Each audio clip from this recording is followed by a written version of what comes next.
Ата-энем жок, жардам берген. Bir туганым да жок. Ben korktum işte, ben ölüp kalan больницадан деп çalıp baylanıştım.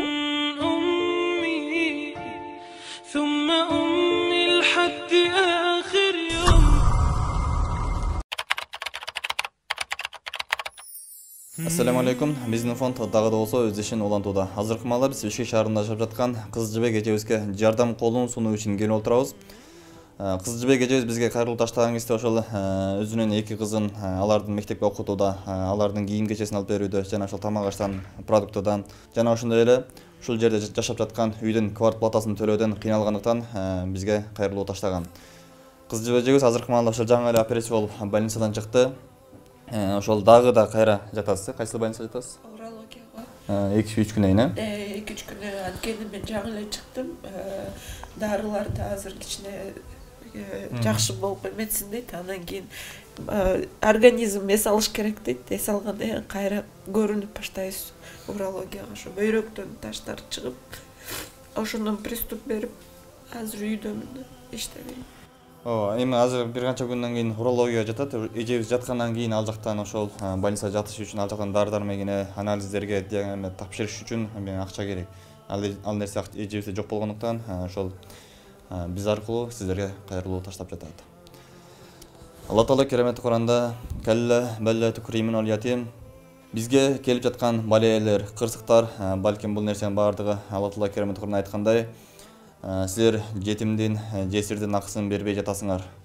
Муктаж болгон үй-бүлөлөргө, муктаж болгон адамдарга силер жардам кылууну силер үндөбөй жатасыңар деген аяттан түшүнсөк болот. Келиңиздер, эжебиздин жүрөгүнө жылуулук, жүзүнө жылмай тартылганга баарыбыз биргеликте аракет кылалы. Ошол 20-сында жумуштан иштеп атып приступ кармады меники. Больницага барып повторно ошо 2019 операция болгом. Ошондон кайра повторно кылышты.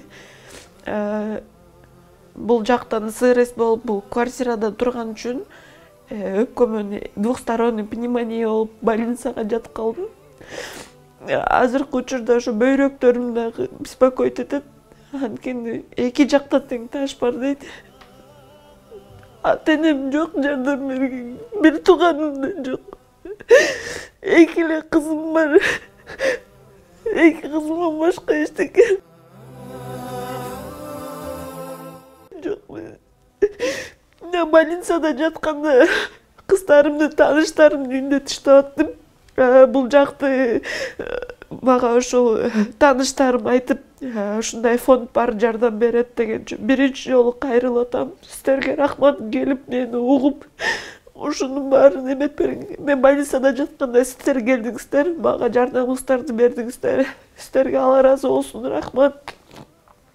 Ошо сиздерден суранарым, жардам берип коюңуздарчы. Кыздарымды мектепке жибере албайтым. Кийим кечеси жок. Кесте болот, 10 сом таппай калабыздан алдыңга. Азыр чындыгында эле кыйналып аткан кезим. Сиздерден суранарым, жардам бериңиздерчи мага колуңардан келишинче.